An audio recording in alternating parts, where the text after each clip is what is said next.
ఎవరైనా మిస్టీరియస్‌గా చనిపోతే మనం పోలీస్ స్టేషన్‌కి వెళ్లి కంప్లెయింట్ చేసి ఇన్వెస్టిగేషన్ చేయమని చెప్తాము. బట్ ఈ సినిమాలో పారానార్మల్ ఇన్వెస్టిగేటర్‌ని పిలుస్తారు.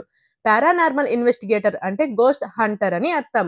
అదేంటి పోలీసులు కాకుండా అతన్నెందుకు పిలిచారు? అతనే ఎందుకు ఇన్వెస్టిగేషన్ చేయాలి? అని మీరు ఈ సినిమా చూసి తెలుసుకోవాలి. ఇంట్రెస్టింగ్‌గా ఉంది కదా! ఇంతకీ సినిమా పేరేంటో తెలుసా? 'శబ్దం'. ఈ 'శబ్దం' అనే మూవీ గురించి మనము ఈరోజు తెలుసుకుందాం. రివ్యూ ఎలా ఉంది, ఏంటి అని చెప్పి. 2011లో వచ్చిన 'వైశాలి' అనే మూవీ ప్రేక్షకులను ఎంతగానో ఆకట్టుకుంది కదా! ఆ cinema director and music director, hero ముగ్గురు కలిసి 15 ఏళ్ల తర్వాత ఈ సినిమానైతే రూపొందించారు.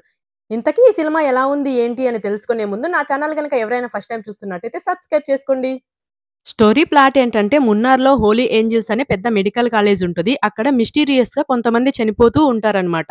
సో, ఎలా చనిపోతున్నారో తెలియక అక్కడుండే కాలేజ్‌లో ఉండే కొంతమంది దయ్యాలున్నాయని చెప్పి ప్రచారం చేస్తారు. దీంతో కాలేజ్ యాజమాన్యం ఇందులో ఎంత నిజముందో తెలుసుకోవడానికి మన వ్యోమ అంటే ఆది గారిని హెల్ప్ అడుగుతారు. మరోవైపు అవంతిక అనే అమ్మాయి అక్కడ దయ్యాలు లేవని రీసెర్చ్ చేయడానికి ట్రై చేస్తూ ఉంటది.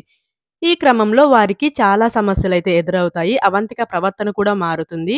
ఆమెకేమైంది? వ్యోమ తన ప్రాబ్లమ్‌ని గుర్తించాడా? లేదా? మధ్యలో ఈ డయానా, నాన్సీ లెవరు? అసలు ఈ కథకి వీళ్ళకి సంబంధం ఏంటి? అని remaining part of the story. Cinema ఎలా ఉంది అనే విషయానికొస్తే 'శబ్దం' చాలా చప్పగా అనిపిచ్చింది. 'శబ్దం' అనే టైటిల్‌కి, సౌండ్‌కి న్యాయం చేశారులే గానీ, మరీ నేను పెట్టుకున్నంత ఎక్స్‌పెక్టేషన్స్ అయితే రీచ్ అవ్వలేదనే అనిపిచ్చింది. సినిమా చూసినంత సేపు చాలా ఎంగేజింగ్‌గా అనిపిచ్చింది. ఇంకా ఈ సినిమా ఫస్ట్ హాఫ్ డీసెంట్‌గా ఉంటది. మనకు ఫస్ట్ హాఫ్‌లో hero and his profession introduce చేస్తారు. మన దగ్గర ఈ పారానార్మల్ ఇన్వెస్టిగేషన్ అనేది కొంచెం కొత్త గాబట్టి, దాని గురించి డీటెయిల్‌గా ఎక్స్‌ప్లనేషన్ అయితే చేసే ప్రయత్నం చేశారు. ఎప్పుడైతే కాలేజ్‌లో ఇన్వెస్టిగేషన్ స్టార్ట్ అవుద్దో అక్కడి నుంచి అసలు కథ స్టార్ట్ అవుద్ది. ఇక మోస్ట్‌లీ ఫస్ట్ హాఫ్ అంతా ఇక్కడ దయ్యం ఉందా? లేదా? అనే సాగుతుంది. ఈ సీన్స్ అన్ని కొంచెం రొటీన్‌గా, రెగ్యులర్‌గా ఉంటాయి. మధ్యలో ఏదో కొంచెం కామెడీ అయితే ట్రై చేశారు గానీ, అది అంతా వర్కౌట్ అయితే అవ్వలేదు. ఇక దయ్యాలు ఎక్కడున్నాయి? ఎందుకు ఆ స్టూడెంట్‌ని చంపాయి? అని తెలియటంతో ఇంటర్వెల్ పడుతది. ఇక సెకండ్ హాఫ్ స్టార్ట్ అవ్వటమే కొంచెం ఇంట్రెస్టింగ్‌గా స్టార్ట్ అవుద్ది.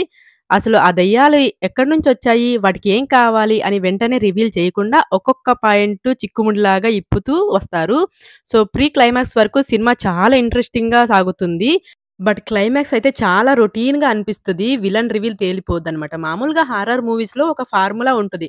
ఫస్ట్ హాఫ్‌లో దెయ్యం చేసే హడావిడి చూపించి, సెకండ్ హాఫ్ స్టార్ట్ అవ్వడమే దెయ్యం ఫ్లాష్ బ్యాక్‌తో చూపిస్తారు. దాంతో మిగిలిన సినిమా రొటీన్‌గా అయిపోయిన భావనైతే మనకు ఫీలింగయితే కలుగుతుంది. సో, అందుకనే ఇక్కడ తెలివిగా క్లైమాక్స్ వరకు అసలు ఏం జరుగుతుంది అనేది రివీల్ చేయకుండా దాచారు. ఇది కూడా కొంచెం రిస్కే. ఒకవేళ సినిమా ఎంగేజింగ్‌గా లేకపోతే ఏంట్రా ఇది అనిపిస్తుంది కదా! కానీ ఇక్కడ హారర్ సీన్స్ ఇంట్రెస్టింగ్‌గా, ఎంగేజింగ్‌గా ఉండడం ప్లస్ అయిందిలే కానీ, ఈ ప్రాసెస్‌లో విలన్ని తన మోటివేషన్‌ని ఎక్స్‌ప్లెయిన్ చేయడంలో ఫెయిల్ అయ్యారు. ఈ సినిమా అయిపోయే 10 మినిట్స్ ముందు విలన్ ఎంట్రీ ఇచ్చి నేనే ఇదంతా మందే. మనమే చేశాము అన్నట్టు అనిపిస్తది. ఇక దాంతో క్లైమాక్స్ ఎందుకో హడావిడిగా, రొటీన్‌గా అయిపోయిందనే ఫీలింగ్ అయితే వచ్చింది నాకు. ఓవరాల్‌గా సినిమా పాజిటివ్ విషయానికొస్తే లీడ్ యాక్టర్ పెర్ఫార్మన్స్, సినిమా ఆటోగ్రఫీ అయితే చాలా బావుంది. బ్యాక్‌గ్రౌండ్ మ్యూజిక్ కూడా బావుంది. సౌండ్ డిజైన్స్ అండ్ డైరెక్షన్స్ కూడా బావున్నాయి. నెగెటివ్ విషయానికొస్తే కొన్ని విజువల్ ఎఫెక్ట్స్ అండ్ క్లైమాక్స్ ఇంకొంచెం బాగా తీస్తే బాగుండు అనిపిచ్చింది. ఒకసారైతే మనం ఖచ్చితంగా ఈ సినిమాని తెర మీద ఎక్స్‌పీరియన్స్ చేయాల్సిందే విత్ గుడ్ సౌండ్ ఎఫెక్ట్స్ ఉన్న థియేటర్ చూసుకొని. 'వైశాలి' అంత కాకపోయినా ఈ సినిమా పర్లేదు, కొంచెం బానే ఉంది.